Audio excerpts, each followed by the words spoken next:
Hola clase. Hey everyone. So, preterite tense, regular ER and IR verbs. You already know about AR verbs, so now we're going to look at conjugation endings tenses for the preterite tense of ER and IR verbs. We know a conjugation is a verb formed to fit or agree with a particular person or persons doing the action of the verb, right? So, conjugations work within the six-box chart in all tenses. So this six-box chart, future tense, past tense, conditional tense, subjunctive, perfect, present, preterite, imperfect, it doesn't matter.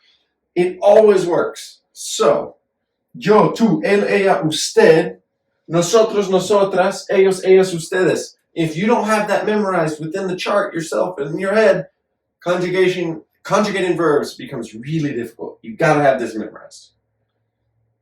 The preterite tense is used to discuss specific actions and specific completed actions in the past.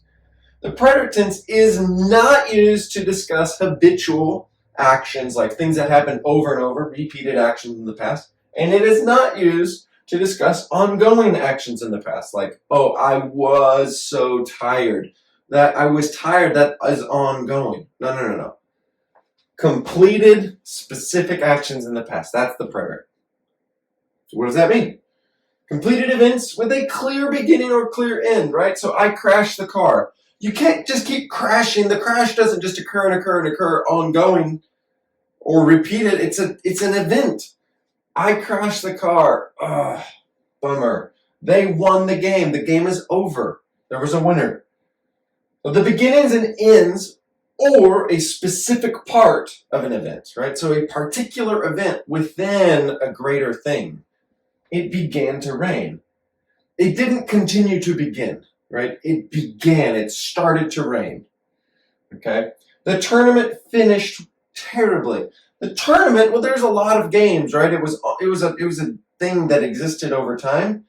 But I'm just talking about the finish, right? We lost. It was terrible. I made a bunch of mistakes. The tournament finished is the end of the tournament that I'm talking about. Specific times and dates, right? Last week I won the lottery. He came back on January 12th, right? It's like March or April or June. Who cares when it is? On January 12th, specific day, he came back. And then sequences and orders of events. I woke up. I showered. I got dressed. I ate breakfast. I went downstairs. I did my homework. I blah, blah, blah. If you're having a list of events, that is the preterite, okay? A sequence of events. So, ER and IR verbs in the present tense, the endings, o, es, e, hemos, en, o, es, e, imos, en, depending on ER or IR verbs, right? What's cool about the preterite is that ER and IR verbs are identical now. They have the exact same endings, always.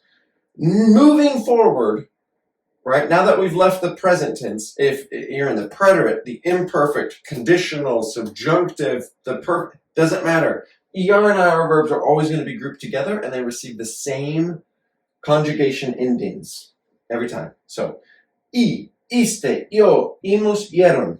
We have to notice that there is an accent on the I and there's an accent on the O. That is important. Okay? And we can look at this. So, yo bebí, I drank. Tú bebiste, ella bebió, she drank. Nosotros bebimos, ellos bebieron. Y'all drank, all right? Or ustedes, or they drank. Recibir, same thing. Now check this out. We know that these subject pronouns correspond and they correlate with the precise ending that they correlate with, right? So first person singular, yo, first person singular, y, yo bebí, tú bebiste. Nosotros recibimos, bebimos, recibimos. Imos is the ending, period. In the preterite tense, for ER and IR verbs, nosotros form, imos. Ellos, ellas, ustedes recibieron. Okay, so let's look at this as our last page. Look at these 5 examples, and then we'll be done. Yo viví en Austin el año pasado. So it's specific. It's last year. I don't live there anymore. I lived in Austin last year. Tú escribiste un poema hermoso ayer. You wrote a beautiful poem yesterday, okay? And poema is masculine. It's irregular. So that's why it's un poema hermoso. Because poema is actually masculine. Tú escribiste. You wrote. Ella comió. She ate. Ella comió 4 tacos para la cena anteayer. She ate 4 tacos for dinner the day before yesterday. Anteayer is a really cool word. It's one word to say the day before yesterday. Anteayer, not yesterday, the day before. Anteayer. Nosotros leímos muchos libros este verano. We read lots of books this summer. Decidieron, or we could say ellos decidieron, either way, because ieron represents they, right, or y'all. Decidieron no ir de vacaciones por ciertas razones. They decided not to go on vacation for certain reasons. Money, COVID, I don't know. But a lot of reasons, right? For certain reasons. This is it. Thank you so much for tuning in, checking it out.